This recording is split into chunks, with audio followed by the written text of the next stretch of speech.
एक राजा बड़े धर्मात्मा और दयालु थे, किंतु उनसे भूल से कोई एक पाप हो गया था।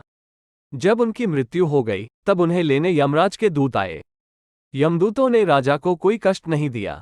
यमराज ने उन्हें इतना ही कहा था कि वे राजा को आदरपूर्वक नरकों के पास से आने वाले रास्ते से ले आवे। राजा की भूल से जो पाप हुआ था, उसका इतना ही दंड था।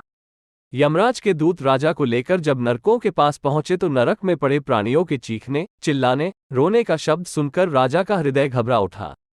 वे वहां से जल्दी जल्दी जाने लगे। इसी समय नरक में पड़े जीवों ने उनसे पुकारकर प्रार्थना की, महाराज, आपका कल्याण हो, हम लोगों पर दया करके आप एक घड़ी यहाँ खड़े रहिए। आपके शरीर से लगकर जो हवा यहाँ आती है, उसके लगने से हम लोगों की जलन और पीड़ा एकदम दूर हो जाती है। हमें इससे बड़ा सुख मिल रहा है। राजा ने उन नारकी जीवों की प्रार्थना सुनकर कहा, मित्रों, यदि मेरे यहाँ खड़े रहने से आप लोगों को सुख मिलता है तो मैं पत्थर की भांति अचल होकर यहीं खड़ा रहूंगा। मुझे यहाँ से अब आगे नहीं जाना है। यमदूतों ने राजा से कहा, आप तो धर्मात्मा है, आपके खड़े होने का ये स्थान नहीं है। आपके लिए तो स्वर्ग में बहुत उत्तम स्थान बनाए गए हैं। ये तो पापी जीवों के रहने का स्थान है। आप यहाँ से झटपट चले चले। राजा ने कहा, मुझे स्वर्ग नहीं चाहिए। भूखे प्यासे रहना और नरक की आग में जलते रहना मुझे बहुत अच्छा लगेगा, यदि अकेले मेरे दुहक उठाने से इन सब लोगों को सुख मिले। प्राणियों की रक्षा करने और उन्हें सुखी करने में जो सुख है, वैसा सुख तो स्वर्ग या ब्रह्मलोक में भी नहीं है। उसी समय वहां धर्मराज तथा इंद्र आए। धर्मराज ने कहा, राजन, मैं आपको स्वर्ग ले जाने के लिए आया हूं।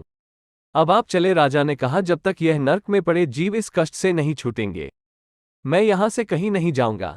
धर्मराज बोले, ये सब पापी जीव हैं, इन्होंने कोई पुण्य नहीं किया है, ये नरक से कैसे छूट सकते हैं? राजा ने कहा, मैं अपना सब पुण्य इन लोगों को दान कर रहा हूं।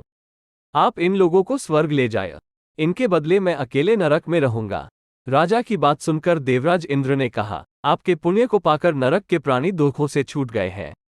देखिए, ये लोग अब स्वर्ग जा रहे हैं। अब आप भी स्वर्ग चलिए। राजा ने कहा, मैंने तो अपना सब पुण्य दान कर दिया, अब आप मुझे स्वर्ग में चलने को क्यों कहते हैं? देवराज हंसकर बोले, दान करने से वस्तु घटती नहीं, बढ़ जाती है। आपने इतने पुण्यों का दान किया, ये दान उन सबसे बड़ा पुण्य हो गया। अब आप हमारे साथ पधारें। दुखी प्राणियों पर दया करने से ये नरेश अनंत काल तक स्वर्ग का सुख भोगते रहे।